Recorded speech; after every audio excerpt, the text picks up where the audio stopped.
Welcome to our show, Oakland Is. I'm your host, Michael Lange. Today we're doing our second installment of a book written by Dr. Oba Tashaka entitled The Return to the African Mother Principle of Male and Female Equality. In our first installment, we were given an opportunity to study the just societies of Africa in the ancient classical terms. And we were able to understand a little bit more about the Twa people and also about the Numo twins. In this particular installment, we want to learn a little bit more about the application. How can we take the collective history and wisdom of ancient Africa and bring it into the 20th and the 21st century? I want to welcome you to the show. Thank you, sir. You know, recently we had the unfortunate, I guess, publication through the Chicago Tribune, and it came out to the San Francisco Chronicle on an article, four-part series, in fact, on Louis Farrakhan. And essentially, it seemed like they wanted to destroy or assassinate his character in this four-part series. I don't need any help. Nobody can beat me. I'm invincible. Unity. I've never been against that. Oh, Martin, come on. Come on. Your unity is sitting around a campfire while the cross is burning, singing, "We shall overcome." If you're really for unity, Martin, you'd be singing, "We shall come over."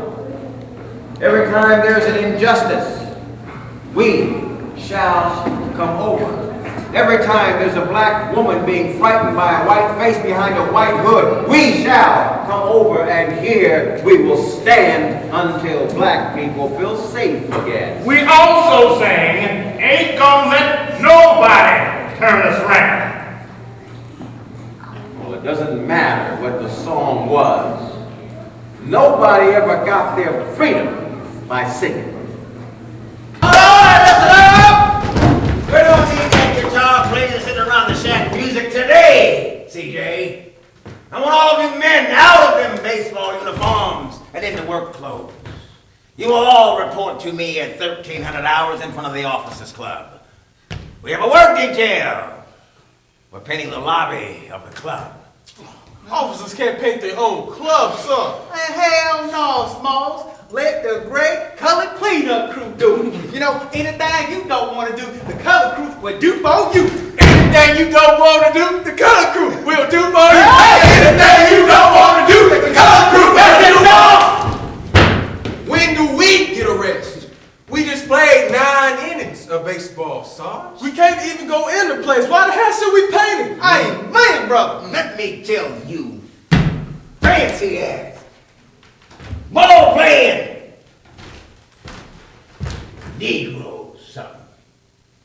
The reason for any orders given by a superior officer is none of your business. You obey them. This country's at war, and you niggas are soldiers and nothing else. So baseball teams, win or lose, they get no special privileges. They need to work some of you niggas till your legs fall off, and something else. From now on, when I tell you to do something, I want it done. Is that clear? Now, Wilkie's gonna take them funky shirts you got on over to the laundry. I can smell you suckers before I hit the field. They still hate you. Huh? They still hate you.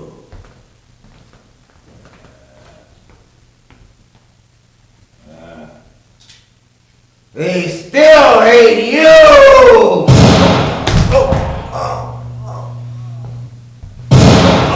Let's go! If you really want to know, young and old, weak and strong, freedom calls your name. For every drop of rain that falls, 10,000 eyes can hear the call.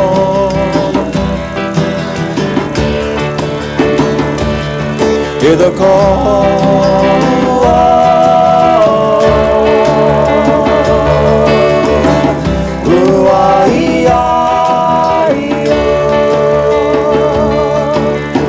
I want to ask you, where do you think this cast got their energy from for the 3 weeks of the performance? Well, tonight, they got their energy from you. Okay. I have to tell you that tonight their energy came from knowing that you would be there. Okay. That was, we can't even explain the energy that was in the room, because I know at this point, we've been rehearsing since December. December 9th. Yeah. They are tired. They are worn out. At late nights and on the road. But tonight it came strictly from you. And that means a lot to us to have you there. Yeah. Before then, I think it was, on that first show, it was riding on the high of, we just finished rehearsing. This is our opening night. Yeah. Riding into Vegas, I think we had some celebrity appearances. Mama D from Love and Hip Hop Atlanta was there. Keisha Grandy. And I think that helped him. But to tie it all together, it was you. Okay. Yeah. And then when we take it a step further, God had his hand on this. Yeah. So as there's a line in the play, anytime you involve God, everything will just be all right. Yeah. I just want to say a few words, because I did fall ill, to be hospitalized probably 48 hours before opening night. Found to have cancer. It happened very quick. I had been very short of breath, had a bad leg. I just couldn't figure it out. And for me, I would have been at rehearsal and then gone to the hospital after opening night. But the sincerity of my mother's voice, hearing me gasping for air, I went to the hospital just on her note. And I think it's helped to save my life, at least up to this point. So I want to thank her publicly in every other kind of way. My brother stepped forward and flew in from L.A. But I wondered, how would the production go? You know, you're not with them. They were peaking. I saw them peaking. I'm looking at Corey Alexander from where he was 3 weeks ago and what I saw tonight. Deborah, people that are in this production trying to figure out who this character is. And they found it. Finding, just like Pastor Walker, he set a benchmark. Whoever does the next Pastor Walker, he has to come with a little bit more heat than what we saw tonight with Chris as the pastor. He just set a high bar. He loves it. He loved his role. Every character did, and everybody was selling their lines. So I could only imagine what the play looked like in costume, with lights, on stage, with an audience. And I had to go 3 weeks, miss all of San Francisco, all of Las Vegas. But I said, at least if I get a good report card from my doctor, I'll be ready for the Oakland run. And so I was able to see the last two performances. And I just want to say, what a marvelous, marvelous journey that has been. So I know God, and I trust in God more so because people have been praying for me. I believe in all omnipotent, all-knowing everything, higher power. But his name is Yahweh, his name is Allah, his name is the Great Spirit, his name is Jesus. But I pray to all of them. And that's the beauty of a production like this. So when I hear you say that they were, blessing me, and I mean, what I saw tonight was just phenomenal. It was that well done.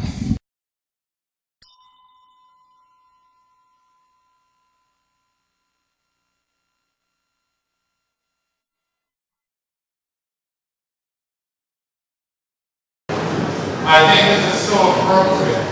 I think Michael has been doing this very, very well. That we have the camera before we began the celebration. This is all part of the celebration. The family has arrived, and we're going to greet them in just a few moments. But I would like to welcome you here to St. Columbia.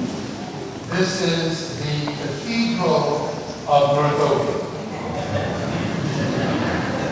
Michael's cousin Luana is a parishioner here, and Luana's mom died Jeremy's sister. We had the celebration here at St. Columbia.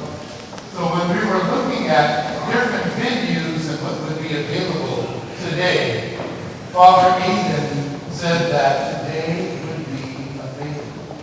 even though we're going to have back-to-back memorials today. We're going to do Michael's now, and at 4 o'clock, people who are struck will be memorialized here at St. Columbus. So St. Columbus is that kind of a spot whereby folks feel very much at home and feel very welcome. I was stationed here as a deacon back in 1973. So this community shaped and formed me to become the priest that I am now, some 41 years later.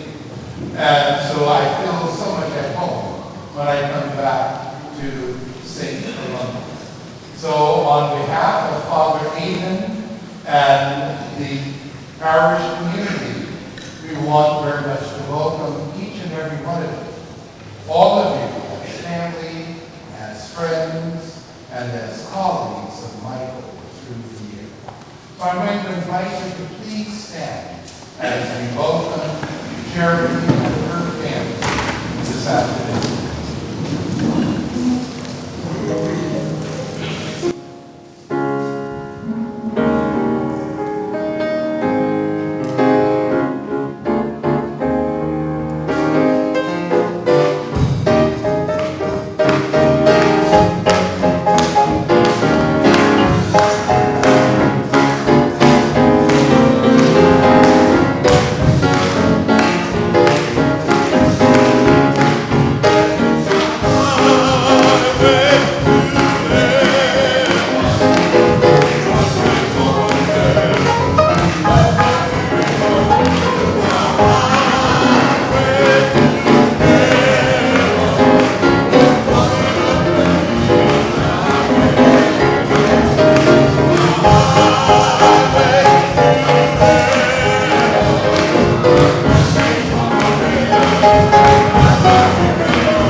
We ask you to listen to our prayers for Michael, whom you have called out of this world.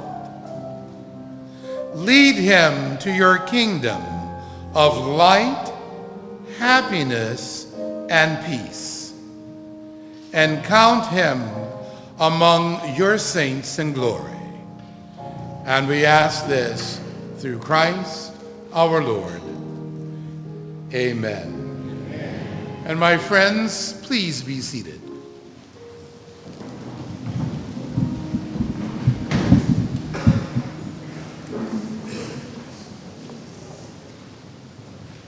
We have a wonderful program, and folks are still coming in.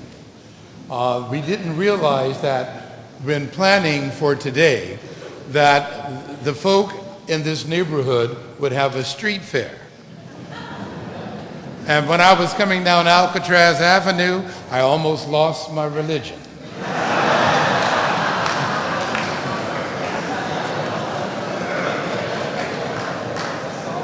Originally, I was told it was only going to be on Stanford Avenue. So I told Carmen, I said, well, let the folk know, come down Ashby, come down Alcatraz, and we can get to St. Columba. Well, that didn't happen. but people are still coming in, and we're very happy that folks are making their way to this place. We're going to follow the program pretty much as the way it's printed, but because I am the officiant, I can do what I want to do.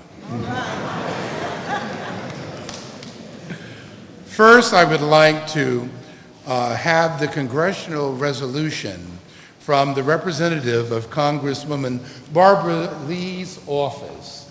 And I think it's very important for us to share that at this moment, because Michael was such an institution in our city and in this community that it is very appropriate that Congresswoman Lee would certainly have a few words to share with the family and with each and every one of us at this moment.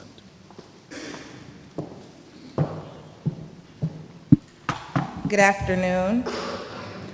To the family of Mr. Lange, I'm honored to be here on behalf of the Congresswoman, and so I will read this congressional record, which will be presented into the House of Congress. Congressional record will stay a public record for eternity. I will abridge it, but it says, to Miss Lee, Mr. Speaker, I rise today to honor the extraordinary life of Mr. Michael Finley Lange, a prominent actor, teacher, filmmaker, and playwright. Mr. Lange earned a reputation throughout the years as a progressive force in the theater arts. With his passing on May 20th, 2015, we look to recognize his extraordinary life's work and all those he inspired as an actor and teacher of theater arts. Since the early 1990s, Mr. Lange was known for his portrayals of Malcolm X. Mr. Lange was able to captivate and capture audiences with his performances, bringing the passion and presence of Malcolm X to life, while also presenting the crowd with pressing questions regarding racial discrimination still prevalent in today's society. Throughout his prolific career, Mr. Lange received numerous accolades, which includes being honored by the San Francisco Black Film Festival. I have known Michael since my college days at Mills College. He constantly encouraged me. His smile, words of wisdom, and his friendship will be deeply missed. Today, California's 13th Congressional District salutes and honors an outstanding individual, Mr. Michael Finley Lange. Mr. Lange's contributions have truly impacted so many lives throughout the Bay Area. I join all of Mr. Lange's loved ones in celebrating his incredible life. He will be deeply missed. Signed, the Congresswoman Barbara Lee.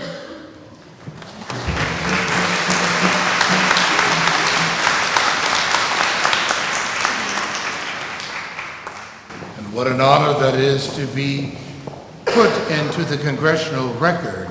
And historically, Michael will be a part of the congressional record from this day forward. I'm going to invite Harriet Tubman Wright to share with us the obituary, just a brief landscape of Michael's life and contributions to each and every one of us. In love, appreciation, respect, and great gratitude. Michael Lange was born in Oakland, California on January 2nd, 1949, to Jerry Lange and Theodore Lange, Jr. He attended Oakland Public Schools, graduating from Oakland Tech High School, class of '67. He attended the University of California, Berkeley, where he majored in political science and starred in Cal's wrestling team. Michael Lange, actor, director, and filmmaker, is best known for his portrayal as a Malcolm X delineator. He performed Malcolm's speeches, Message to the Grassroots, and The Ballot or the Bullet on stage since 1990, clocking over 100 performances. Michael recently performed the role of Elijah Muhammad in Larry Merrick Allen's The Expulsion of Malcolm X. Recently, he recreated and performed the life of William Grimes, the runaway slave. He performed seasonally in Jeff Stetson's award-winning play, The Meeting, a fictitious meeting between Martin Luther King Jr. and Malcolm X. He also directed 2 award-winning plays, Ceremonies and Dark Old Men, Best Play Award, and The Old Settler, Best Director. As a playwright, Michael penned Prophet Nat, a musical docudrama based on life events of the Southampton Rebellion of 1831. Michael also worked with the city of Oakland for nearly 4 decades, beginning in '68 as a part-time camp counselor, culminating as the camp manager and supervisor of Feather River Camp in Quincy. He was also an administrator who managed the Alice Art Center, currently the Malunga Coscalord Center for the Arts, and also the Henry J. Kaiser Center. He retired from the city in March 2006 with a city council resolution commending him for 37 years of outstanding and distinguished service to the city of Oakland. Michael was also on the faculty at San Jose State University, where he taught classes since 1998. He had a passion for teaching and mentored many students as they pursued their goals in life. Playing chess was a favorite activity for Michael when he found time to relax, and maybe some of you remember playing chess with him.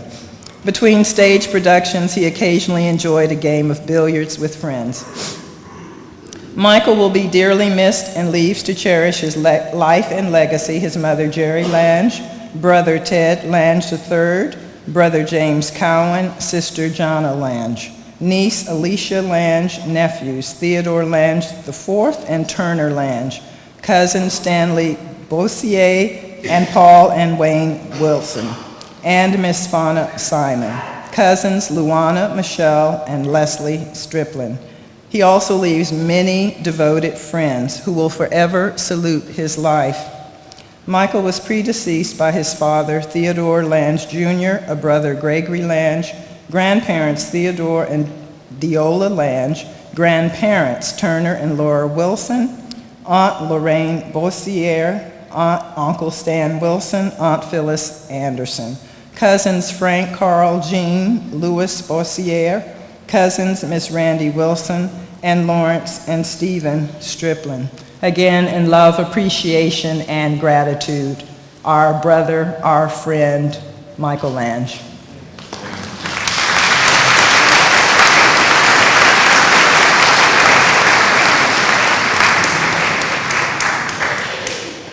For many, many years, this beautiful woman has been at the forefront in media, and as such has become such a familiar person for so many of us.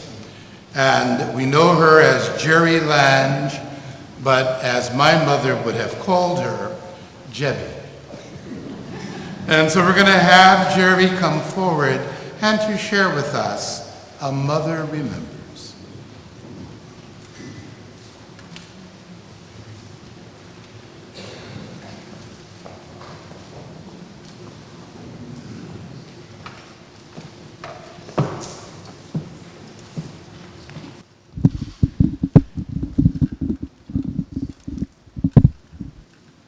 Good afternoon, everyone, and I'm so pleased and honored to have all of you here today, and I want to thank you for coming. Father Jay, what can I say about you? You have been with us for always. I went to school with your mother, and we have baby pictures of you and your mother, and Ted and his mother at the same luncheon of young mothers who were giving birth to their children at that time. What can I say? Michael had so much love coming to him and to our family because he was such a beautiful person. I thought I would be very brief, but I would say a few words about him. But before I do, I'd like to tell you about a movement to create something to keep Michael's spirit alive in the community. I was talking to Madeline Peterson, who leads a gospel choir here in Oakland, and she said, Well, we have to do something to continue Michael's work in the community. Something big like the Michael Lange Foundation. It sounded perfect to me, so I asked others about it, and everyone thought it was a wonderful idea. So all of my friends signed on, and the recruiting began. When I brought photographs to Paul Cobb for the story in the Post, I told him about the foundation. He loved the idea and ordered a check to be cut immediately, and he gave it to me and said, "Just remember, I was the first donor."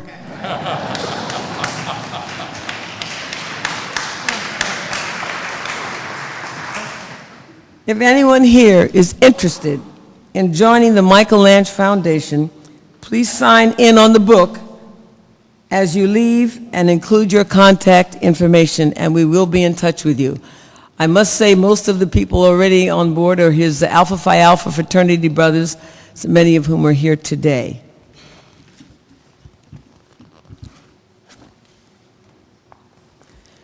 Now, a word about Michael.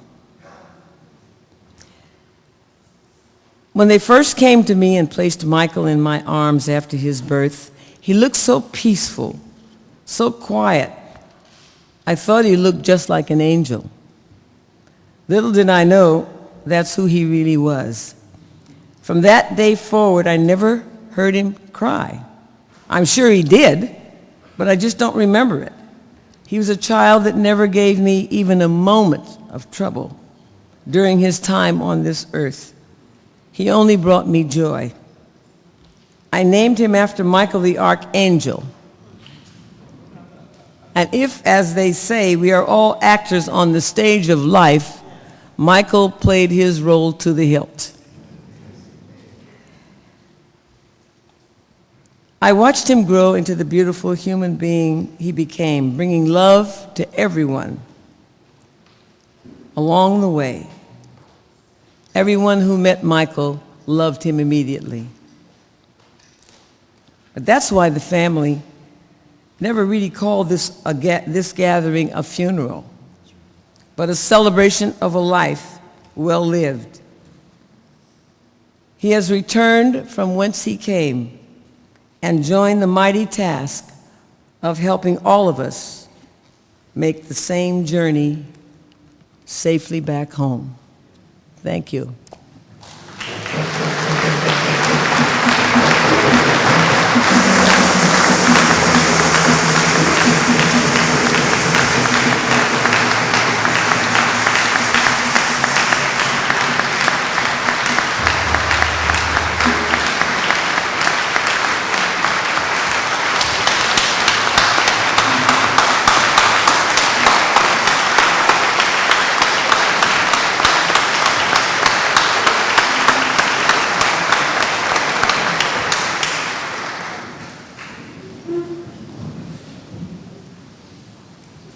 And Ted, all through these years, you thought that you had no competition. Now, in the program, it said that I was to do some introductions. And I kind of do this thing very spontaneously because Michael and I traveled around many of the same folk. So this is going to be very easy to do. You know, when you're looking at his picture and you're looking at all of the identifiers for Michael, you know, that as his dear mom just shared with us and what he truly meant to her and to the family really encompasses all that he was to his family. But then he had many, many friends. And Michael, for me, was very true to his friends and to his friendships. And so for all of you who can count Michael as a friend, you know who you are, and God bless you. A frat brother, my God, I have not seen this many alphas in a long time.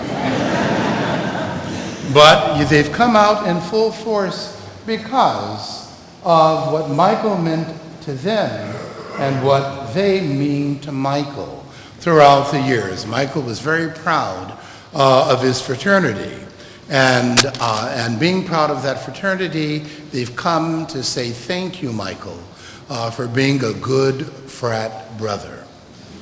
a teacher. You know, Michael taught in many venues and in many circles. And with the Oakland Unified School District, with San Jose State, with the Burrell community colleges, you are all here because of your connection and your association with Michael through the years as a musician. So I didn't realize that Michael was so much as a musician as he was an actor and a writer and a director, but he was also a musician as well. And in many of the productions that Michael performed in and co-wrote, some of them were musicals, where he had an opportunity to play guitar, where he had the opportunity to sing. And so, you know, from people like John Handy over there, good to see you, John. And where is William Crossman?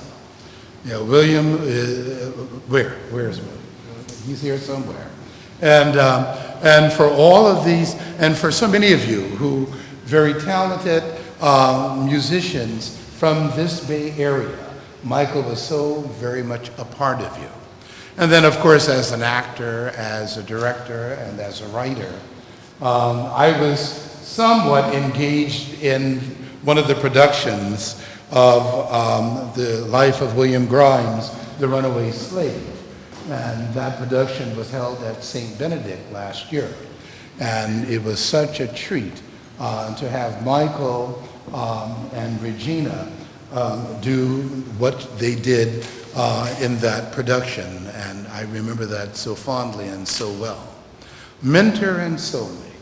And so many of you could certainly say that about Michael as a mentor and a soulmate. Several years ago, when we had that tragedy in the city where 4 policemen were killed, and the community very spontaneously stood somewhat in solidarity to at least address the tragedy. And Michael was part of that. I'll never forget, Michael joined the group from St. Benedict's that was going to march on MacArthur Boulevard to the site where those incidents took place. And I'll never forget Michael doing just that. And he was marching with us, he was mentoring to the folk that were part of our parish organization and group, and just kind of sharing, you know, another perspective that we certainly needed at that point, at that moment, in our demonstration that day. Yes, Michael, you truly are an angel. And as such, I'm going to ask James Brooks to share some memories with us. And then after James, William Crossman and friends from the musical John Brown's Truth will perform.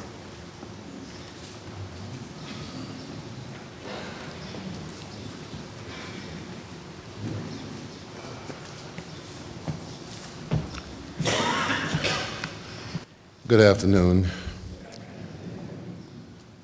Miss Jerry Lange, moms, yes, and to all the Lange family and all of the friends, thank you so much for allowing me to share a little something about my brother, Michael. You know, they say that God put us all on this planet to start the work that he had already finished. Well, Michael can say that my work was well done. Well done, brother did a tremendous job. You know, they say that people come into your life for a reason or a season. Well, I was blessed to have Michael for both. I had met Michael briefly some years ago, and later to be cast in a play called Split Second, under the direction, the fine direction, I must add, of Mr. Winston Young. The show was a great success. At the end of that run, Michael told Winston that I'm going to mount the play, The Meeting, by Jeff Stutson, which was a fictional depiction of where Martin Luther King meets Malcolm X. And he said, I needed an actor to play Dr. King. Winston pointed at me, and that began a 10-year journey of Michael and I touring around the country doing that production. Later, we were blessed to find a fine director in Gloria Weinstock to really fine-tune us and put us in a place where one observer said that they actually forgot that they were looking at a play, and they felt as if they were eavesdropping in on the two men themselves. She did a wonderful job, and we had a great time. Michael had truly captured the essence of Malcolm with over 1,000 different performances doing the Malcolm speeches and the runs that we did. I remember one night we were doing the production and we were in the heat of the battle. Oh, we were in the heat of it. And I looked over at him and I said, oh my God, he had transformed into Malcolm. Malcolm was on that stage with us that night. Man, that was so powerful. So, so powerful. During our friendship, I learned a lot from Michael. I learned a lot. You know, he's a teacher, professor. And even up to the Friday before he moved to go into the Malonga Center, I was over to his place and he laid something heavy on my brain. I'm like, wow, man. You know, but he was ready. He was ready. He said, man, I'm ready. You know, he said, all this stuff here, he pointed to the oxygen and the tubes and all. He said, that's all formalities. I'm ready. I'm ready. Man, I love him so much. And I say to you, Michael, if by chance you see Dr. King and Malcolm, share with them some of our experiences and enjoy the moment. Thank you so much. God bless you, brother, and rest in peace.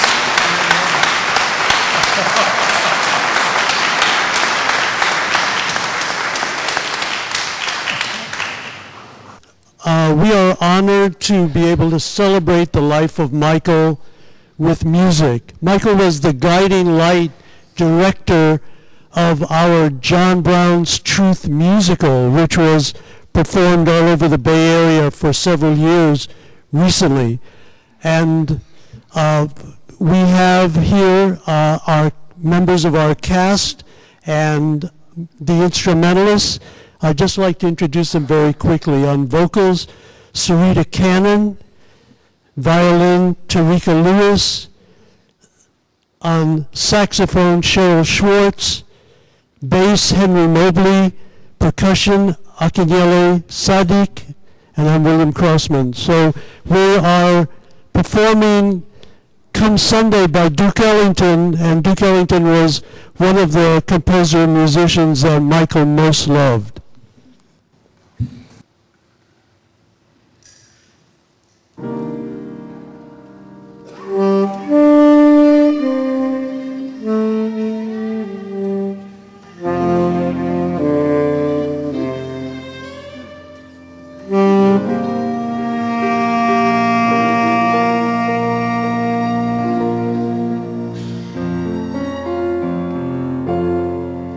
Lord, dear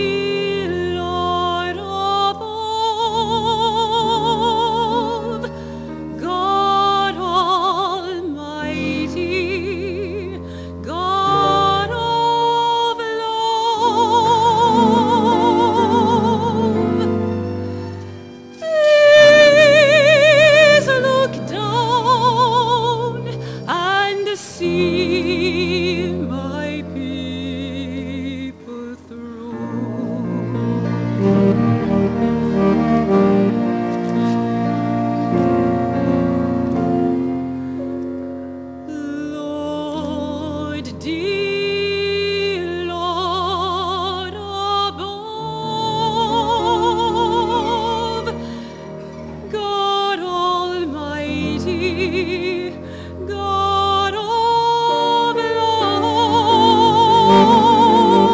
love, please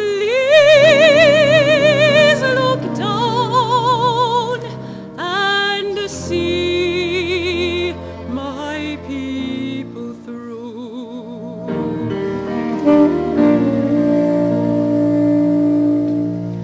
I believe that God put sun and moon up in the sky. I don't mind the gray skies, 'cause they're just clouds passing by and by. Lord, dear Lord above, God Almighty, God of love, please look down and see my people through.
Hello, everyone.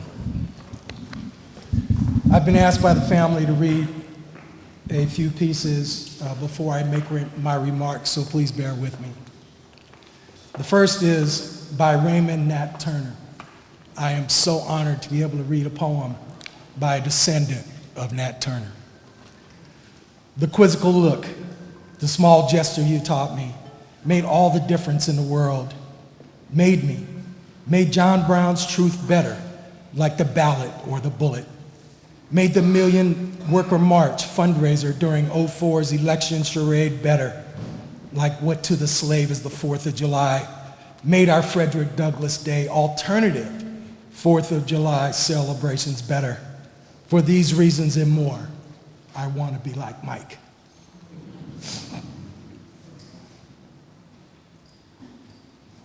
Bear with me.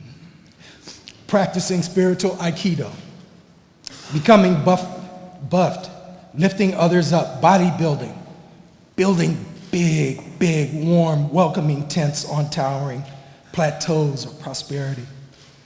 I want to be like Mike, dream weaver, spinning dramaturgical straw into gold, thespian talent into Horace Silver Wayne Shorter, stage genius, supernovas shining brightly between two Saturn-sized shadows. I want to be like Mike. Times Square, off-Broadway, handling town biz, giving the Brit Royal Shakespeare alum as good as she gave, elongating our spines. I want to be like Mike. Black, double black, triple black to the third power, quoting Malcolm forwards, backwards, sidearm, overhead. 33, 45, 78, but not stuck like a hissing, popping needle in warm 60s grooves. With feats from yesteryear, repeating the three words of Misty. Someday, not today, I want to be like Mike. Great performance, fooling fans like me, in Ali Comeback 5. Holmes, I believed you'd upstage death, steal his scene, use it for redemption. Use it to teach us to not fear, sanitize, or gloss over your great antagonistic with sticky sweet transitions.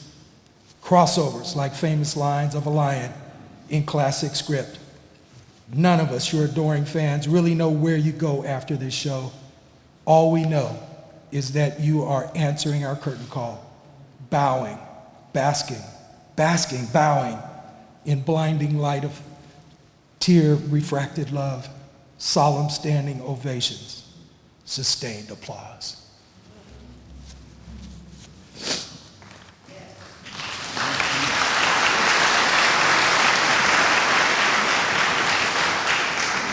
The second piece that I would like to read is a conversation between two friends, Arabella and Michael.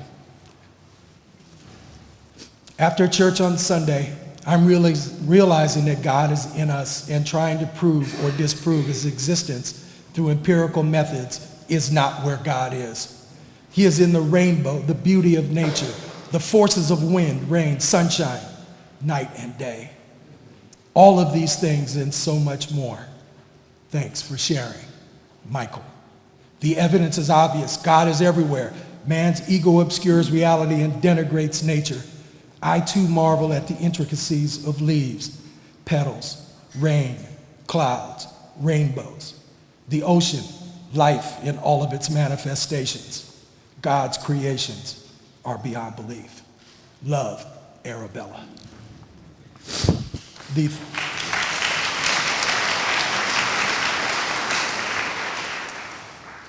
third and final piece was written by my brother, Frederick Douglass Perry. He's been working on this all week, but it didn't come until last night. Through the eyes of the Sphinx, shapeshifter, immortal, spirit dancer, world bringer, life shaper, word giver. Through the eyes of the Sphinx, lion man, reenactor, river walker, horse rider, outlaw, child saver. Through the eyes of the Sphinx, incorporator, love bringer, people lifter, nation builder, old soul, deep thinker. Through the eyes of the Sphinx, translator, lawgiver, Nat Turner, Malcolm, Imhotep, reunited. Through the eyes of the Sphinx, forward-looking, exceptional, non-parallel, dream magician, warrior, spirit lifer, Michael Lange.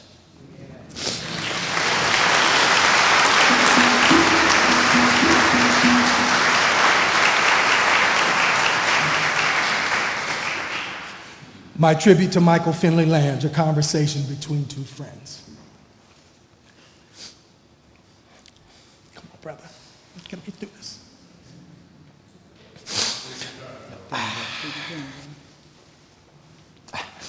Hey, Mikey. I'm glad we have this opportunity to talk today. I know you don't mind, so I invited your family and friends to listen to our conversation with the hope that their memories of being with you will bring them comfort as you and I talk during our celebration of your life well lived.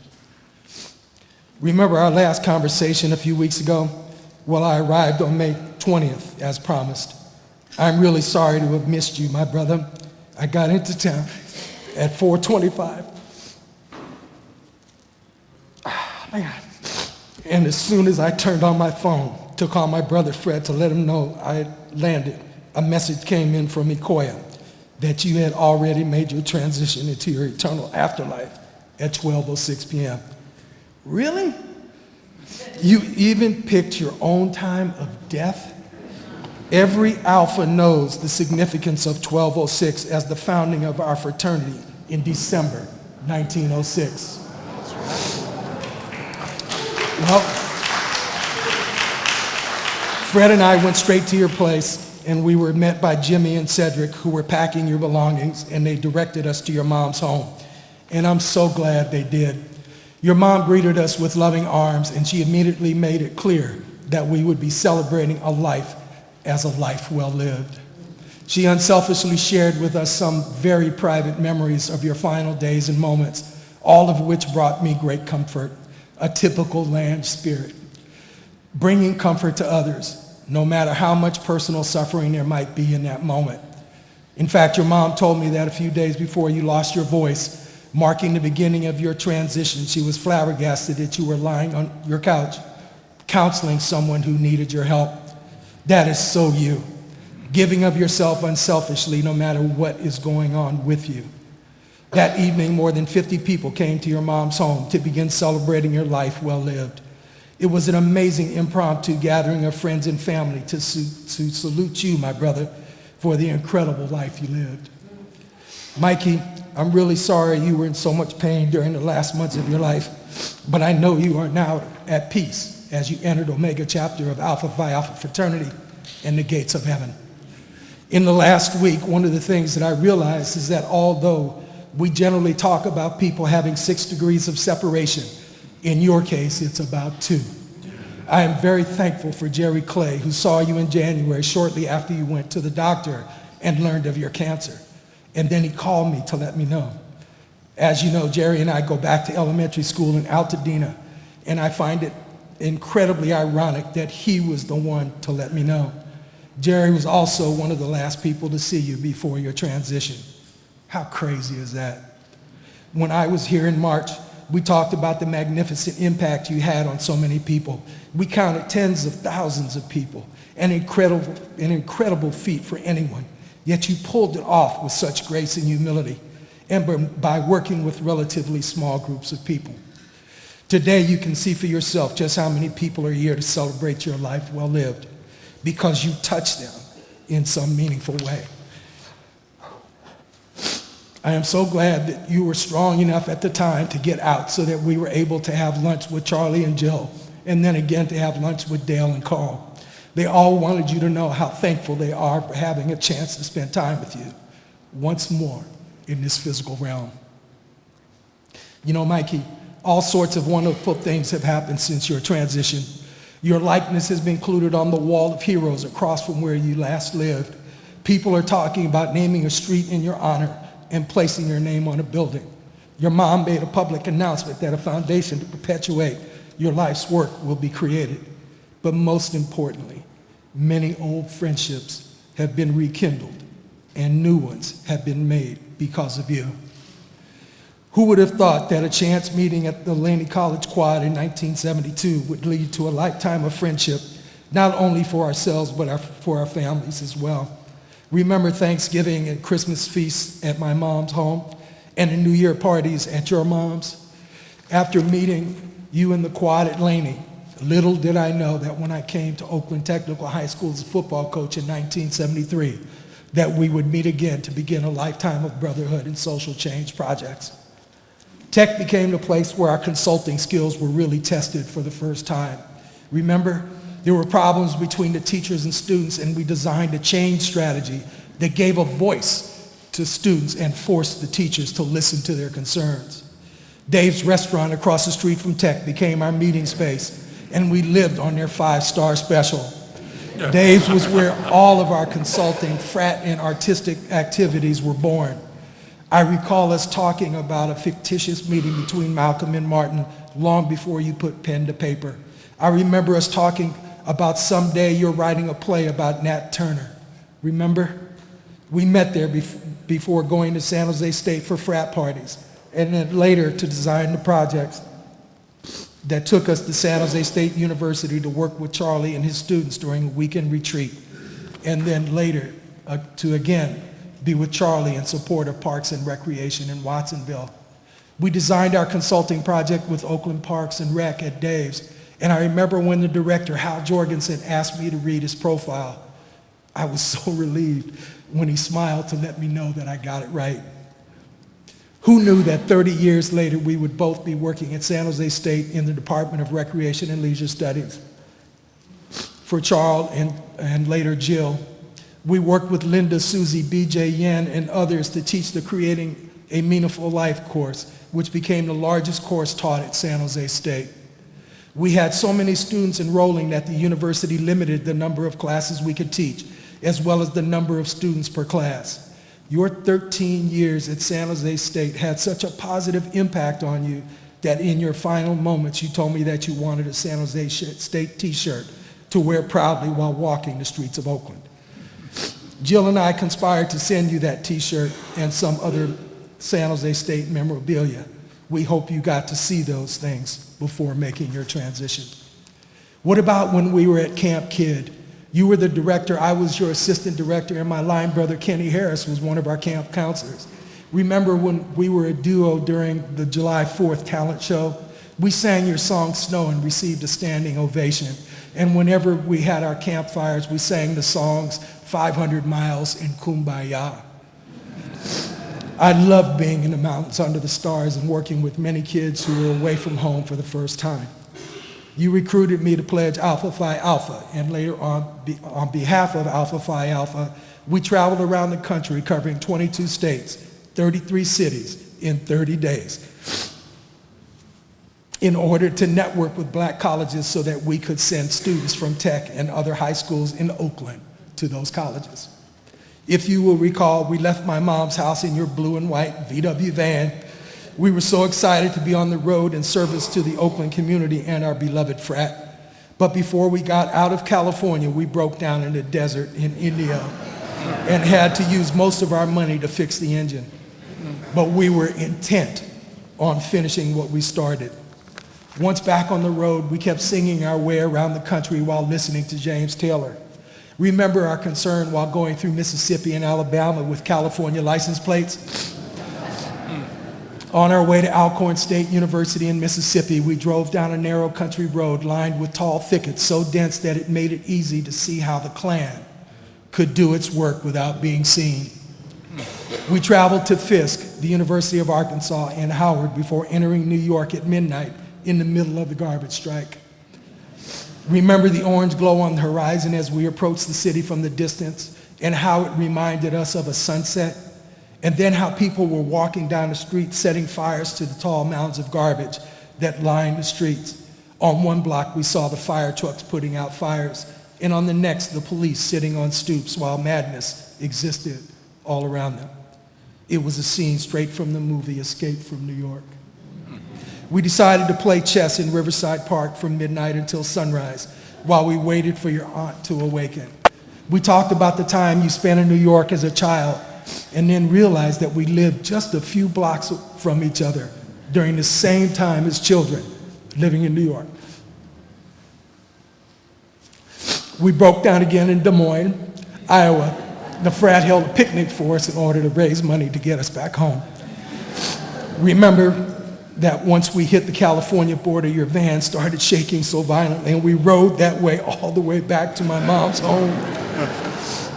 As soon as we pulled into her driveway, your van stopped for the last time, never to start again. What an incredible experience. We've spoken about that trip, which had so much meaning for both of us. I remember us staying at your dad's house in LA with Jana and Gregory while we were supporting Teddy as he completed his film project for school. The set was staged at Sears, where your dad worked. It was so much fun to learn about that side of your family and to be on the set with you and Teddy. Remember when Jane Kennedy came on stage with her white swimsuit and everybody's jaw dropped? She was spectacularly beautiful. We had so much fun together no matter what we did. In 2001, under Charlie's leadership, we were part of San Jose's faculty team working with San Jose Department of Parks and Recreation and Neighborhood Services. We provided advanced leadership training and community development facilitation training to 30 mid and senior level management employees. In 2002, we worked with the Department of Recreation and Parks in Richmond to resolve turmoil between line employees and the management team. This was probably our most difficult challenge because of the high level of denial of the director. In 2003, we collaborated on our final consultancy project together when working with the Northern California Center for African American History and Life here in Oakland, where we provided organizational development, technical assistance, and training to the board of directors. Mikey, over the 43 years of our friendship, I've known you in many ways. As a friend, a soulmate, a brother, frat brother, big brother, roommate, mentor, confidant, colleague, creative partner, consulting partner, employer, employee, actor, producer, director, filmmaker, fine artist, singer, musician, songwriter, teacher, camp director, and counselor. But most of all, what I have come to realize is that while all of these things have been done, the phrase that I think that best describes your life's work is an agent of social change and social justice. You simply use your many talents to make this a better world for all of us to live in. You taught many of us without us even realizing it. I'm happy that in March I was able to share with you that in all of the time that I have known you, I never heard you speak ill of anyone. Do you realize in that time we never had a single argument? We are truly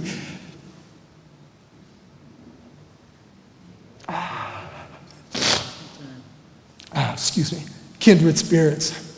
Well, Mikey, my time is up and I have to go. I know that whenever I need you, you are only a thought away. So whenever I need your counsel, I will call on you for your advice. I have promised your mom that I will do whatever I can to ensure that your foundation happens and that your legacy is protected. I will also be sure to stay in touch with your mom and to be available whenever she needs me. She and I have had some great conversations this week, and we have more personal plans to complete before I return home to Washington late next week. For one thing, we're going to go to the Maritime Museum in San Francisco to see the display of your grandfather as a Buffalo soldier. Your mom told me that you wanted to go.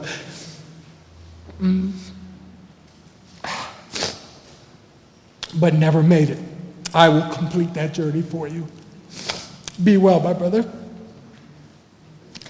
You have shown us how to live, and it is now up to each of us to make the most of our remaining time in this realm. I will see you again when it is my time to join Omega Chapter of our beloved fraternity. Nita ona chili wa kwaheri yako anana. So long, my brother, until we begin.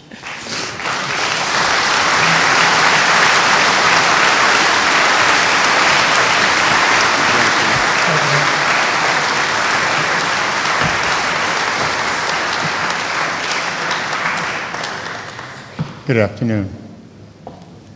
Let me first of all say that this is definitely a celebration.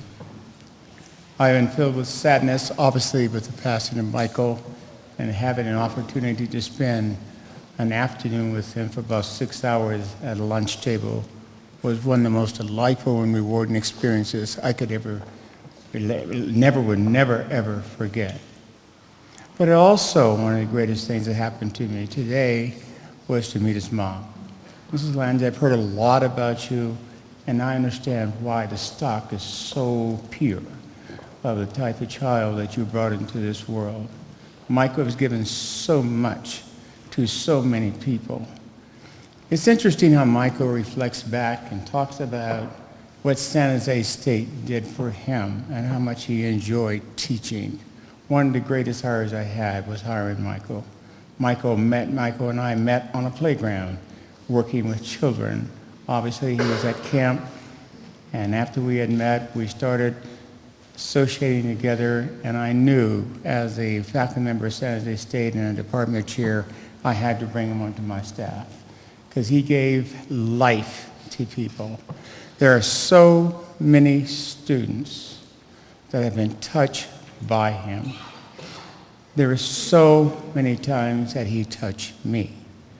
People don't know, and Pete don't even know, the times I would call Michael privately when I'm at the university. Michael, come on to the office. Let's just sit and talk for a while. Because I just need your spirit. I need your spirit in this room because you bring such joy and such wonderfulness of who you are.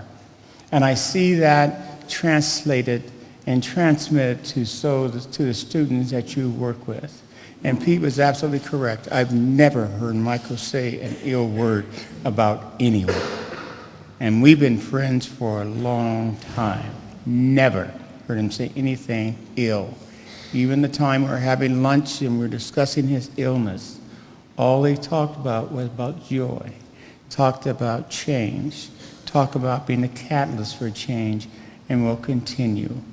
And I said to him, I said, Michael, I really hope someday you can sit and just write down your experiences. They were just so fascinating and so valuable. And you've given so much, not to the students alone, but you've given so much to every single individual's life that you have touched. Recently at a departmental graduation in hospitality management, where Michael also taught classes with those students, it was announced of Michael's passing. Students just gasped because they had the opportunity to have associated with him and to spend that little bit of time, because every time they saw him as a group, each student saw him as an individual. He talked to each one. He never talked as a group. He always talked to each one. He knew every name. He knew how to pronounce the name, and there was a lot of international names, but he made sure each student got their due from him.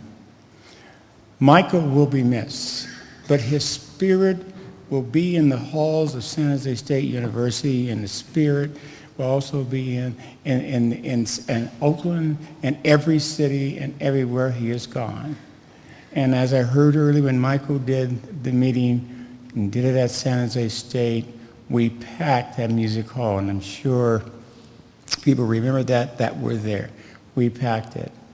And how I watched and observed the lives of people that he touched in his conversations. Michael was loved, and he always will be loved. And someday, as Peter's mentioned, we will all join him. He's gone to a better place. He's gone to a better place.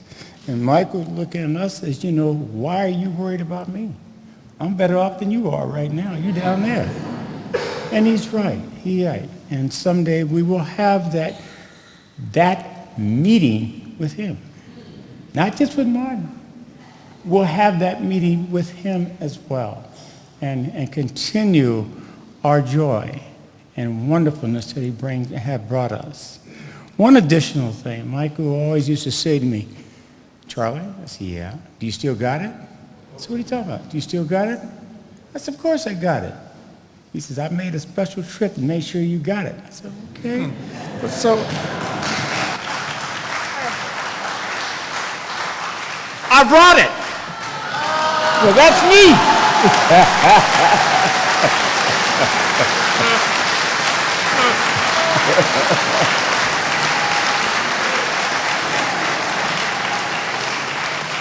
And I will always wear this hat in honor of Michael Lange. Thank you very much.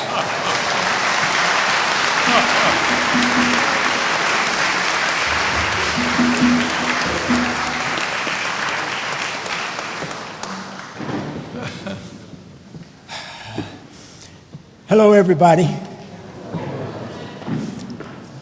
If I had known that I was going to be given the honor to speak here today, I would have bought my hat. He gave it to me. As I drove here on my 4-day journey, not 1 second did I dream that Jerry and family would give me the honor of coming up here and saying something about Michael. Because I know that everybody here today would like to be standing right here and say what they want to say about Michael. Every one of us. Every single one of us would like to come up here and say how this man moved in our lives. So for you who don't get a chance to come up here, I'm going to try to say it briefly. We did a lot of shows for a lot of years. But nothing, I mean nothing in my life, my mother's death, my brother's death, my friends, nothing prepared me for the moment I got that phone call about Michael. I was out in the field and I felt like a cow had kicked me in the chest or something. I just couldn't believe it. I just couldn't stand up after that. I called Jerry. And I was talking to her on the phone, and she was telling me how peaceful it was. And something miraculous happened. I was standing leaning up against a truck. A butterfly flew over and landed right there. I swear to you, he landed right there. And I told Jerry about it on the phone as I talked to her. I said, you won't believe what's happening to me. And I wanted that to be the moment, the memory that I always have. But then when they called my name and come up here today, I mean, I would have talked longer than anybody up here had I known that. But I know I can't. Everything Michael has ever done, every person he's ever touched, you know. I don't have to recount it. I could recount what he's done in my life and all the great moments that we've had. We were joined at the hip on the day he got his diagnosis. I didn't know that. I called him to tell him that I had just had an operation. And he told me that he has his diagnosis and the family was deciding how they were going to deal with it. We were joined at the hip. And I'd like to think that my operation was successful and I came through so that I could feel what I feel this very moment. To be here to speak on the man I love from the bottom of my heart. Last year, we did a movie, a short film, that was accepted into San Diego Black Film Festival, and Mike went down with us. And this year, another film was accepted into the same festival about Mike's life. In the play, the film that we did, there was a song in it, and what I'd like to do is just give you a form version of that song and dedicate it to my friend Mike. His body was aching. His life had been long. His hands were kind of shaking and his voice came out wrong. But he talked to his Savior as he sat there alone. He said, God, I'm ready. God said, come on home. Because the light is still shining in your Father's house. It shines like a flame in the night and it's not going out. Because he said if we call him, he'd be there to answer our prayer. The light's on in heaven. Mike's going there. It's hard to remember just where you call home. And all his friends are gone. But please forgive me.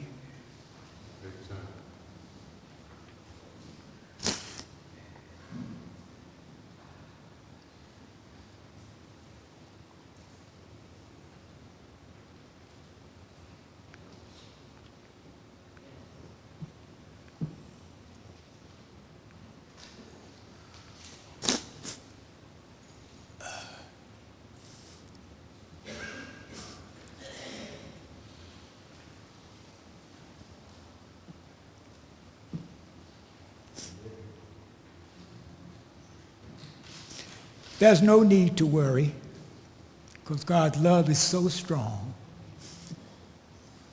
He was in no hurry, and his light is still on. Light is still shining in your Father's house. It burns like a flame in the night, and it's not going out.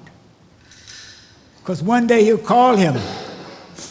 He'll say, come on in, Michael. Come on and sing your sweet song.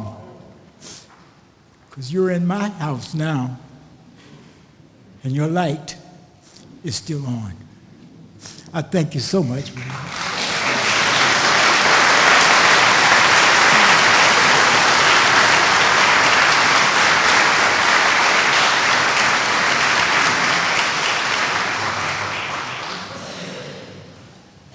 And as Winston was sharing, that if all of us had the opportunity to come to the microphone and to share a memory, a story, we would certainly do that. Now, I notice on the program that I'm supposed to give the eulogy. The eulogy has already been done. And I think now, Jerry, the other day when we were on the phone, and we were talking, and we were planning, and in her excitable way, she said, now before we hang up, I want you to hear this. And so she was able to share how wonderful you are, and shared the background story about this song that she certainly loves, and Michael truly loved himself. And so we're going to have this song and the slideshow as we now remember Michael in this very special way. And this is my eulogy.